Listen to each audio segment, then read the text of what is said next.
Before the sun rose, on the most infamous Friday in history, a woman's soul was already shattered. Why did the divine choose to haunt the dreams of a Roman aristocrat instead of a high priest? In the heavy, suffocating stillness of the Praetorium, Claudia Procula wakes to a terror that has no name. Her skin is slick with the sweat of a vision so violent, it defies words, an assault of the senses that feels like the very air is vibrating with an unseen divine frequency.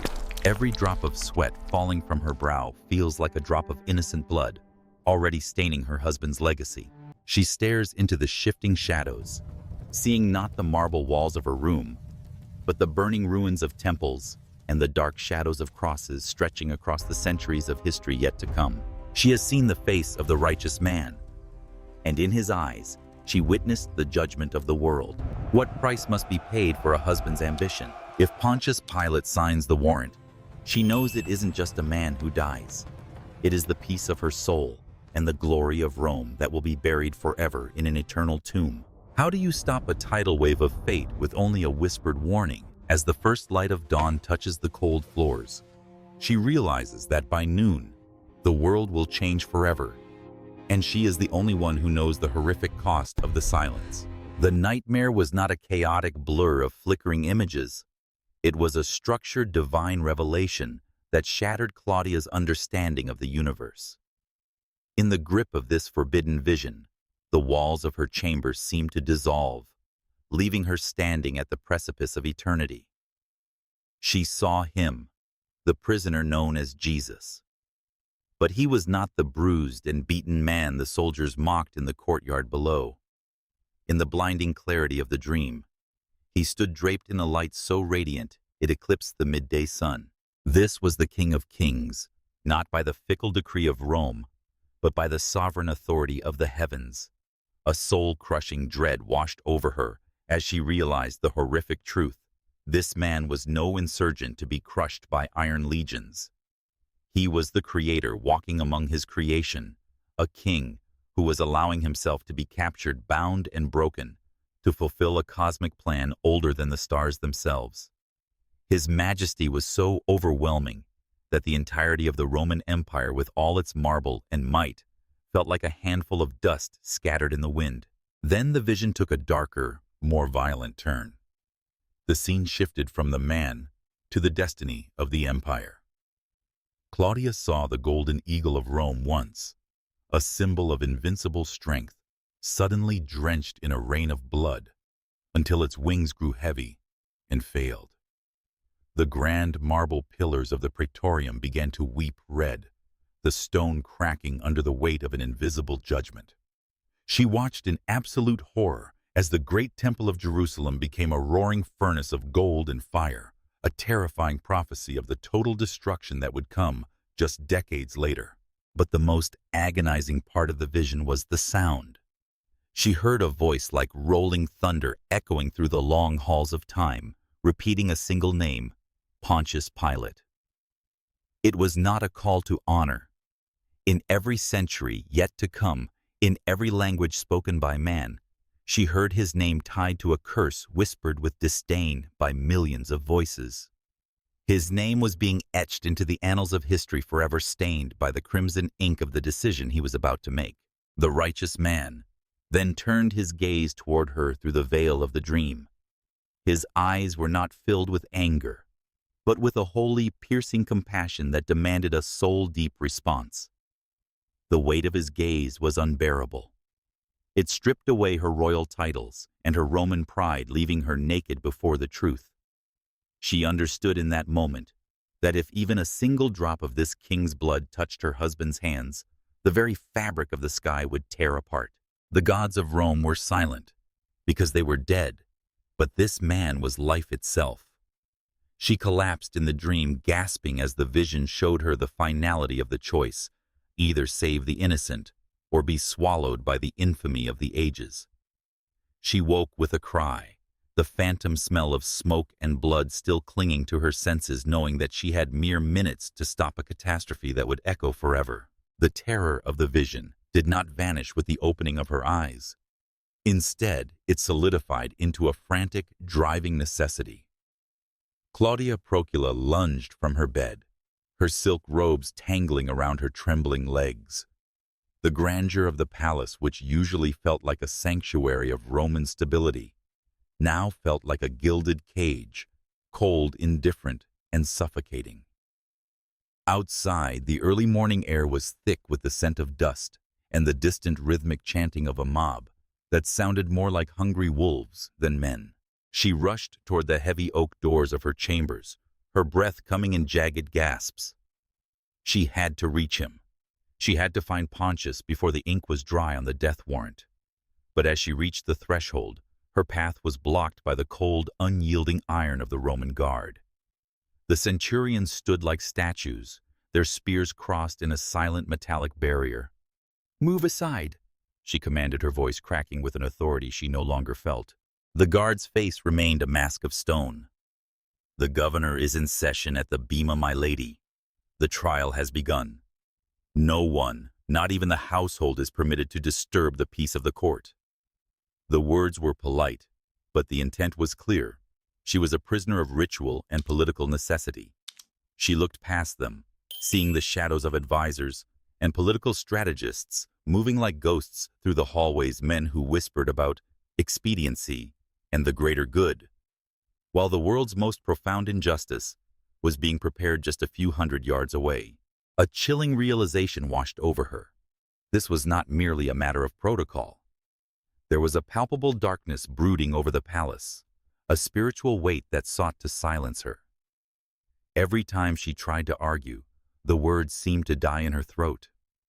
The very architecture of the palace seemed to conspire against her. The hallways felt longer, the doors heavier, the air thinner.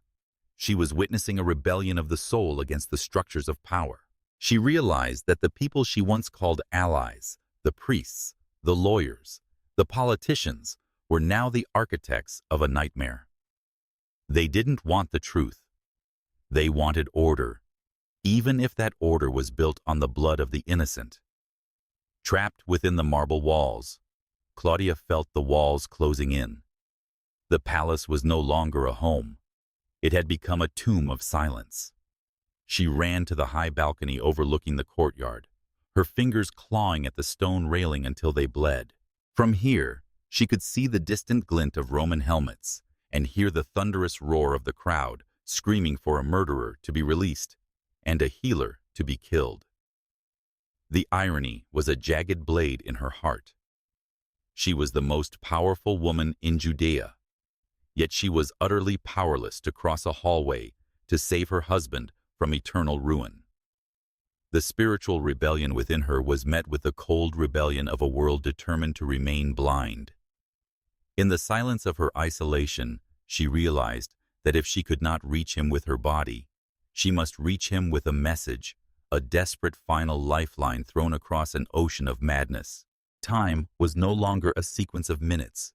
It had become a vanishing resource, bleeding away with every roar of the crowd outside.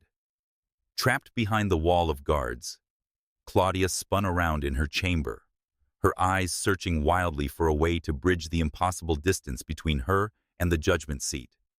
She lunged for her writing desk, her hands trembling so violently that she sent a silver lamp crashing to the floor.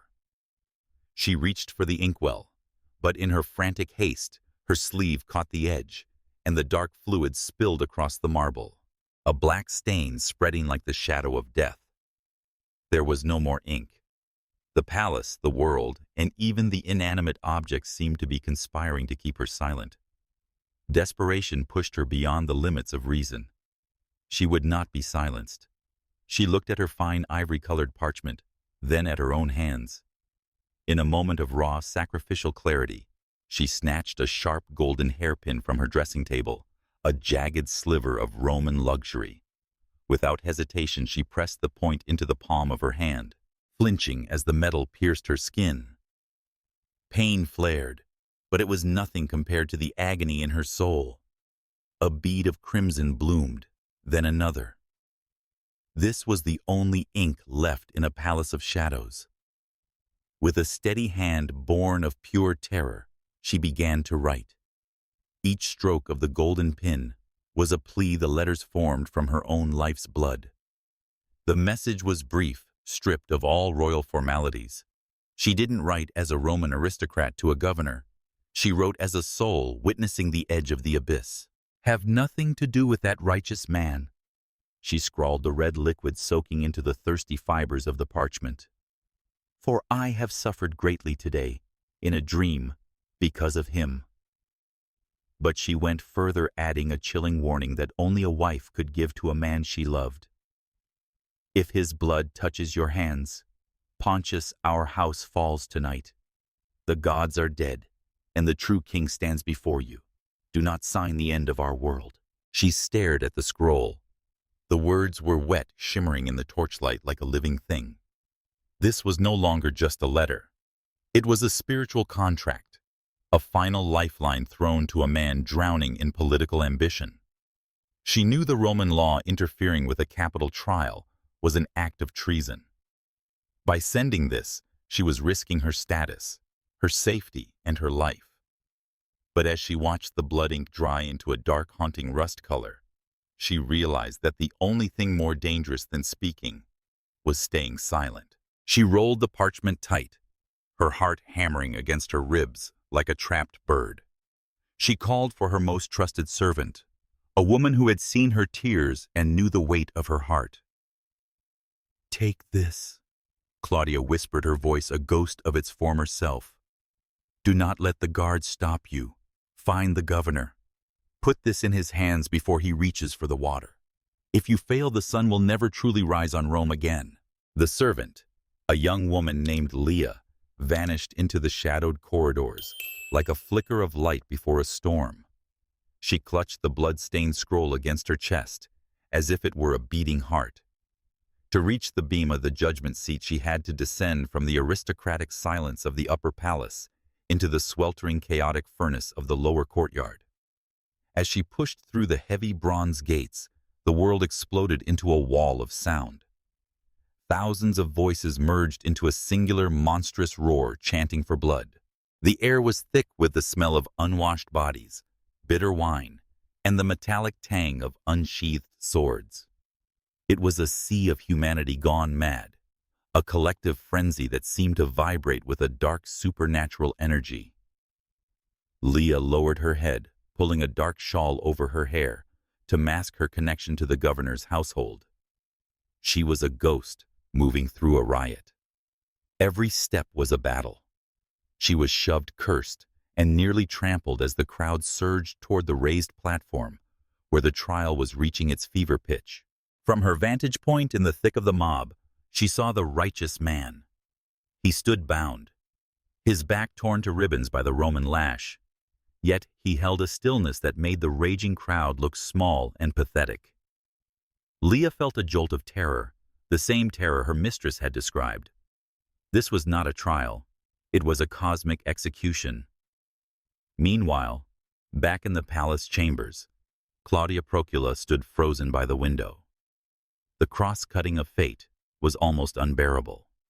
In the silence of her room, she could hear the echo of her own heartbeat, while outside the roar of the mob acted as a countdown to her husband's soul death. She saw Leah's small form emerge near the edge of the Roman line, a tiny speck of white cloth in a sea of brown and gray. Leah was inches away from the iron wall of legionnaires. A guard's spear leveled at her throat, the bronze point glinting in the harsh Judean sun. One of the high priest's spies, a man with eyes like flint, began to move toward her, sensing the urgency of the hidden message. It was a race against the inevitable. Leah dived under a soldier's arm, dodging the spy's grasp, her fingers white-knuckled around the scroll. She reached the steps of the judgment seat, just as the high priests leaned in to whisper their final threats into Pilate's ear. The tension was a physical weight, a wire stretched to the breaking point. Leah threw herself toward the governor's personal attendant, thrusting the blood-inked parchment forward with a desperation that bypassed all protocol. "For the governor!" she screamed, her voice lost in the cacophony, but her eyes burning with Claudia's command. The attendant took the scroll, his face paling, as he felt the warmth of the fresh blood still lingering on the leather. The message was now within arm's reach of the man who held the fate of the world and the future of Rome in his trembling hands. On the elevated stone platform of the Bema, Pontius Pilate felt the crushing weight of 1,000 eyes. Below him, the sea of humanity was a boiling cauldron of hatred, their voices demanding the release of a murderer and the death of a miracle worker. Just as Pilate raised his hand to deliver the final irrevocable sentence, a sudden movement broke his concentration. His personal attendant rushed forward, breaking all court protocol, and thrust a small, tightly rolled parchment into his hand. The governor felt a strange warmth against his palm. When he looked down, his breath hitched. The parchment was stained with fresh crimson blood, his wife's blood. As Pilate unrolled the scroll, the world seemed to drop into a vacuum of absolute silence. The roar of the mob, the clashing of Roman shields, the insistent whispering of the high priests, it all vanished. Time itself stood still. He read the words written in his wife's desperate, jagged hand. Have nothing to do with that righteous man. Every word felt like a physical blow to his conscience. He looked up, his eyes scanning the distant upper balcony of the palace. There she stood, Claudia Procula, her hair disheveled by the wind, her face a mask of prophetic agony. She looked less like a Roman noble and more like a wild, grieving oracle, staring down the end of the world. Her eyes locked onto his, a silent scream across the void. Do not do this. At that exact moment, Jesus turned his head. Through the sweat, the blood, and the thorns, the righteous man looked directly into Pilate's soul. It was a gaze of terrifying clarity, a look that saw past the governor's robes, past his political ambitions, and deep into the hollow cowardice of his heart. Pilate felt the spiritual axis of the universe tilt. He was the judge yet. In the presence of this silent prisoner, he felt like the one on trial. The blood on the parchment felt heavier now, as if the ink itself was weeping. He stood at the ultimate crossroads of history, save the man his wife called righteous, and risk a bloody rebellion, or kill the King of Kings to save his own career. The silence was so heavy, it was suffocating, a cosmic pause before the hammer of fate finally fell. The silence was not broken by a shout, but by a sound that chilled Claudia's soul, the hollow rhythmic ring of a silver basin being carried toward the judgment seat. From her high balcony, she watched the sunlight catch the surface of the water inside. To the thousands of spectators below, it was merely a bowl of water, a simple Roman ritual of cleansing. But in the heightened prophetic senses of Claudia Procula, that basin was a vessel of eternal doom. It was no longer water. It was the liquid mirror of a man's conscience about to be shattered. She saw her husband's eyes flicker with a desperate, frantic energy. He held her blood-stained scroll in his left hand, feeling its warmth. Yet his eyes were locked on the silver basin to his right. He was looking for an escape, a way to hide from the truth standing bound before him. As the mob's roar reached a deafening demonic pitch, Pilate finally broke. He stood and plunged his hands into the clear, cool liquid. But as Claudia watched from above, a terrifying transformation occurred. Through her tear-filled eyes, the water didn't stay clear.